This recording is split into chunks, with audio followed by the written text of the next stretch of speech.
Now, it is a high-stakes sporting weekend. There might not be any World Cups, but there's a lot of pride and pressure on all of our national coaches as we see the Springboks, the Proteas, and of course Bafana all in action this weekend. Carl Lewis, who I've been trying as hard as I can not to tease at all about his legendary name. I'm sure you've taken enough flack from your colleagues and throughout school. Carl, a journalist obviously with finger very much on the pulse, and what a time to be a South African sporting journalist. So much on the go when we look at that South African, that Springbok narrative at the moment. Huge amount of pressure on Alistair Coetzee. I think a lot of people saying great to see some youngsters proving themselves against that composite barbarian side, but maybe we needed to see the Springbok side that's running out against England tomorrow at Twickenham, because this is massive, massive pressure on the Springbok camp. Yeah, I believe that the result last week, that kind of puts even more pressure on Alistair Coetzee. Only a win would have done. You know, if they had come in with the win, they'd have had a clearer mind going into this match. And I really do feel for Alistair. He's got an uphill battle on his hand, and I think he knows it. And the side he selected suggests that he's in for an arm wrestle. And yeah, like I told you, I checked the weather in London. And, nice. Yeah, so there should be some rain there. And yeah, so we've picked a big pack. And I think, yeah, we're ready for a big... Well, this is it. They brought a lot of the more experienced players in, so it's not that kind of run-on composite side that we saw on the Springboks side of the field last weekend. I think the one big area of concern for me is the one area that the Springboks have generally gotten right when we're playing well is defence, and that seemed to be very leaky, but we've got some cool heads on the field. Of course, Adrian Strauss returns to the field as captain, which is going to take pressure off Pat Lambie. What did you make of Pat's return? Well, I think it's a good thing.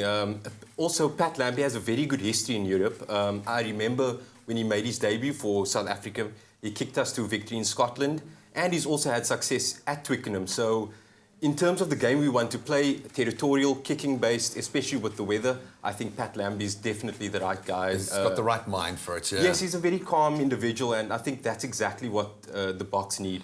And of course, Francois Vento, I thought was really impressive. His decision-making, great. He also is one of the few players to retain his place there. Then, of course, a different kind of pressure on the Proteas now. You have the opportunity, as we head over to Hobart, to go 2-0 up, an unassailable lead against Australia, but a wounded Australia at that.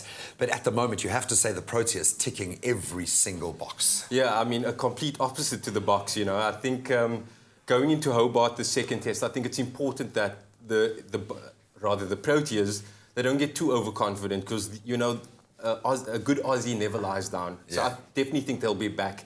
And also, we've never played at Hobart, so it's a different wicket to the Perth wicket at the Wacker.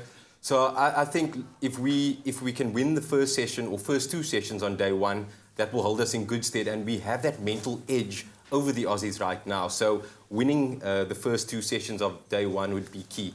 And then I know it's still early days and not quite our last chance for Bafana, but do you think they can do it against Senegal, currently topping Group D? I definitely do think Bafana can do it. I mean, our problems are purely down to goal scoring. We seem to rise up to the occasion when playing bigger teams. I mean, we've in friendlies. Yeah, in friendlies. fair enough. But look, I mean, we need to score goals, and we've brought in a Dutch-born striker who has a South African father, Lars Veldwijk.